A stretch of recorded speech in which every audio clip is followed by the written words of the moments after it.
Shalom Bapak Ibu dan saudara-saudara, berjumpa kembali dengan saya Pendeta Lukas Eko Sukoco dari Padepokan Diakonia Mitra Kinasih GKJ Purworejo. Saudara, ini bagian kedua. Kemarin sudah kita membahas tentang mengapa perlu kita check up kesehatan rohani kita atau spiritual check up. Mengapa perlu? Hari ini kita akan meneruskan untuk membahas apa sebetulnya yang disebut dengan spiritual. Check up-nya jelas, tapi spiritual itu apa? Terus caranya ngecek bagaimana? Lalu hasilnya bagaimana? Ada yang celoteh, ya bergurau. Nanti kalau kita spiritual check up dapatnya lalu sudah bagus, berarti kita tidak butuh Tuhan dong. Wah. Saudara, tentu ini tidak usah ditanggapi karena ini tidak serius. Toh kita tahu tidak ada orang yang sempurna. Sempurna bukan milik kita manusia. Tugas kita adalah mengupayakan untuk makin lama makin baik. Janganlah kita makin lama makin tua doang. Makin lama harus makin baik. Spiritualitas kita makin baik. Relasi dengan Tuhan juga makin baik. Sehingga semakin tua kita makin bernas di dalam keimanan kita. Saudara, apa itu spiritualitas dan bagaimana caranya ngecek? Ini yang akan kita bahas pada saat ini.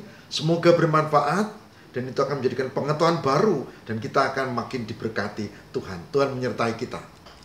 Saudaraku yang terkasih di dalam Tuhan, bila kita googling ya, mencari istilah spiritualitas di internet, di Google misalnya gitu. Jangan kaget, ada banyak orang memberi batasan macam-macam. Ada yang mengungkap tentang spiritus, ya. Ada yang mengungkap tentang bagaimana spiritualitas terkait dengan agama, bahkan dengan simbol-simbol, dengan aktivitas dan seterusnya. Silakan. Saya tidak mengajak kita untuk bingung di arah situ. Saya mengajak kita untuk lebih ke esensi. Sebetulnya spiritualitas itu apa? Spiritualitas adalah keintiman manusia dengan Sang Pencipta. Artinya manusia sebagai makhluk ciptaan dengan Tuhan ada relasi. Ini yang disebut dengan spiritualitas, di mana ada tali spiritual yang menghubungkan manusia dengan Tuhannya. Jadi orang yang memiliki spiritualitas, dia punya keintiman dengan Sang Pencipta melalui relasi yang mendalam.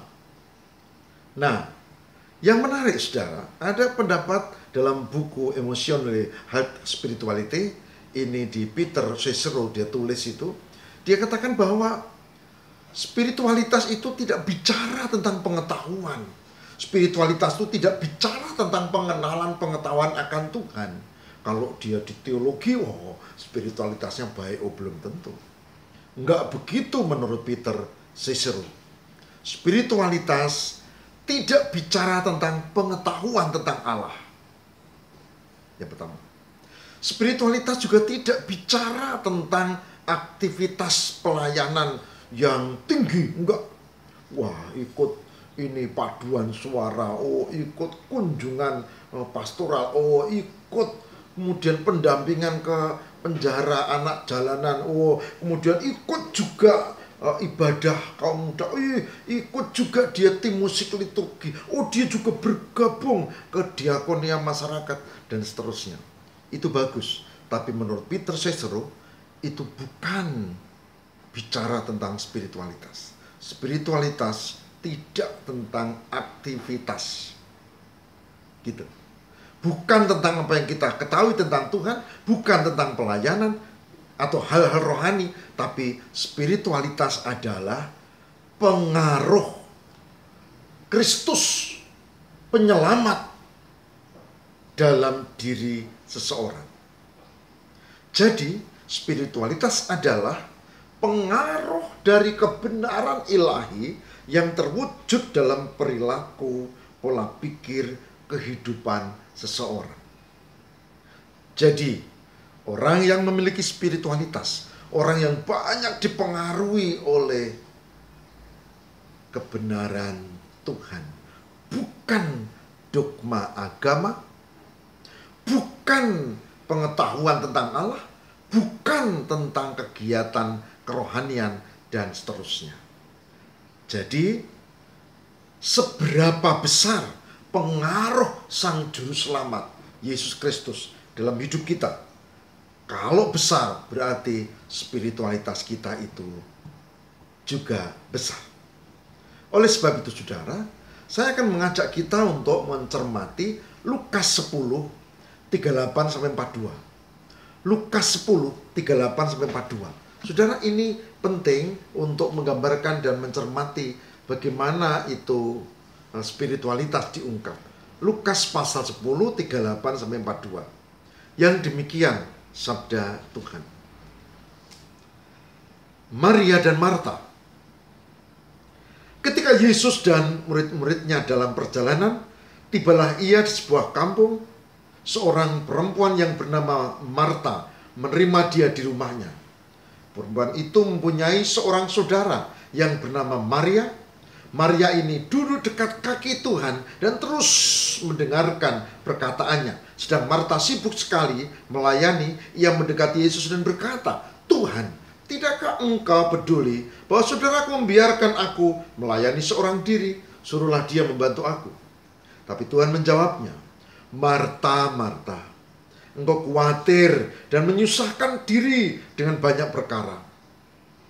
Tapi hanya satu saja yang perlu. Maria telah memilih bagian yang terbaik yang tidak akan diambil daripadanya." Saudaraku yang terkasih di dalam Tuhan, yang kita baca dalam Lukas 10 ayat 38-42. Intinya ada dua, yaitu Yesus lebih menghendaki relasi dengan Allah.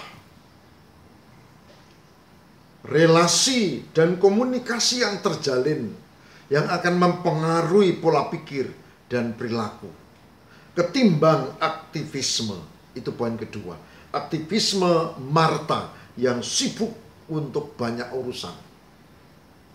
Jadi, spiritualitas sekali lagi itu bicara bukan tentang aktivisme, tapi tentang relasi dengan Tuhan yang akan mewujud, berpengaruh, dan terjadi dalam kehidupan seseorang yang memiliki spiritualitas.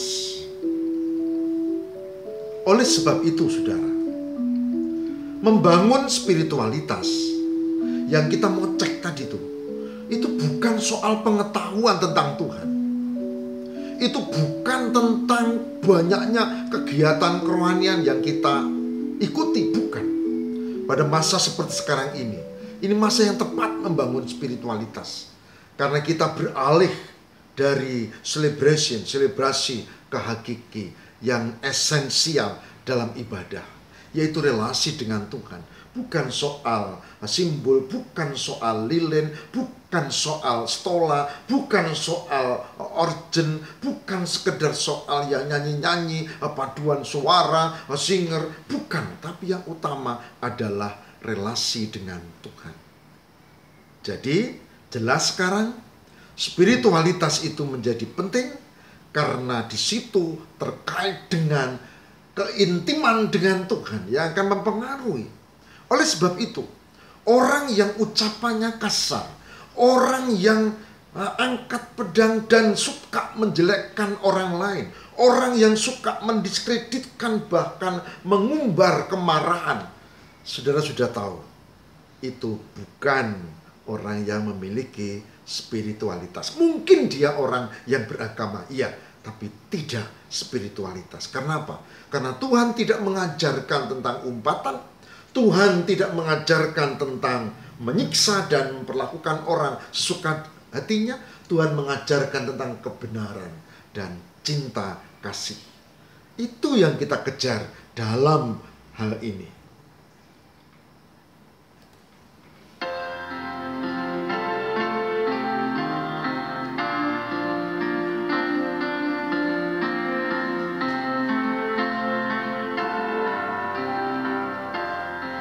Saudaraku yang terkasih di dalam Tuhan, kalau begitu, apa yang kita mau cek? Yang kita mau cek adalah seberapa kita memiliki kerinduan untuk hidup yang terkait dengan membina keintiman dengan Tuhan. Seberapa kita memiliki kerinduan untuk menghayati, bukan memikirkan dan mempelajari Tuhan, tapi menghayati relasi kita dengan Tuhan. Dan bagaimana hal itu dilakukan dalam kehidupan. Apakah itu akan berpengaruh dalam kehidupan?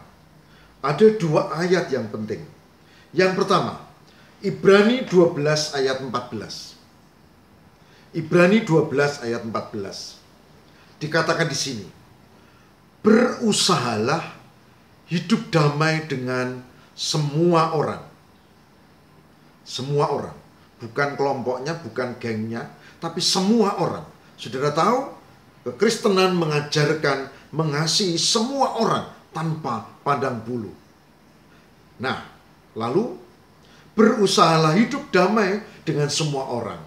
Dan ini dia, kejarlah kekudusan.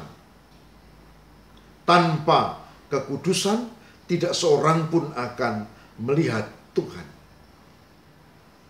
Maka spiritualitas nanti yang harus dicek adalah, apakah aku memiliki ini, keintiman dengan Tuhan dan kerinduan untuk mengejar kekudusan. Sebab tanpa kekudusan enggak bertemu Tuhan. Enggak bertemu Tuhan. Kenapa? Karena Tuhan itu kudus. Ayat yang terakhir, 1 Timotius 4 ayat 7. 1 Timotius 4 ayat 7. Diungkapkan begini. Tetapi jauhilah tahayul dan dongeng nenek-nenek tua. Latihlah dirimu beribadah. Saudara, dalam kehidupan kita ada banyak tahyul yang seolah-olah mau ke surga itu gampang, begini, begitu, begini, begitu. Tapi ini diingatkan, kita harus melatih diri beribadah. Melatih diri beribadah bukan aktivisme, tapi lebih kepada spiritualitas. Relasi dengan Tuhan dan hidup yang dipengaruhi oleh cinta kasih dan kebenaran Tuhan. Saudaraku, mulai besok kita akan masuk pada tahapan pertama, bagaimana kita ngecek. Bagaimana kita ngecek ini, check up tentang kerohanian kita. Tapi hari ini kita menemukan, spiritualitas. Ya, spiritualitas check up. Spiritualitas bukan pengetahuan tentang Tuhan. Spiritualitas bukan tentang aktivisme, ikut ini, ikut itu, kegiatan ini, kesana dan seterusnya. Bukan. Tapi spiritualitas adalah keintiman dengan Tuhan yang berpengaruh dalam perilaku hidup. Kalau orang semula kasar, dia menjadi sebaliknya. Kalau semua orang semula orang pendendam, dia menjadi suka mengampuni dan seterusnya dan seterusnya. Nah, spiritualitas seperti itu yang kita mau kejar, yaitu pembaharuan di dalam Tuhan. Saudara, semoga ini menjadikan hal yang indah dan kita akan hayati besok tahapan demi tahapan, dan saya harap Anda tidak lupakan channel ini karena ini sangat penting untuk kita hayati bersama-sama. Sekarang marilah kita berdoa. Tuhan, berkatilah kami untuk mampu memiliki spiritualitas, bukan sekedar pengetahuan tentang Tuhan, bukan sekedar kegiatan kerohanian, tapi lebih dari itu, spiritualitas, keintiman dengan Tuhan yang mempengaruhi pola pikir, ucapan, dan tindakan kami bahkan segenap kehidupan kami. Semoga kami semua diberkati memiliki spiritualitas yang baik. Dan kami hendak membahas tentang spiritualitas cekap, spiritualitas yang kami teliti kembali. Bahkan mulai besok kami akan belajar setahap demi setahap. Berkatilah ya Tuhan, berkati hamba-Mu untuk mampu share dan bersama-sama untuk mempelajari hal ini. Berkati saudara-saudara kami supaya punya waktu untuk sungguh-sungguh berkenan bagi Tuhan, karena spiritualitas membutuhkan kesungguhan. Spiritualitas tidak sekedar ada, tapi butuh diperjuangkan. Terima kasih Tuhan. Inilah doa kami demi Kristus pengantara kami. Amin.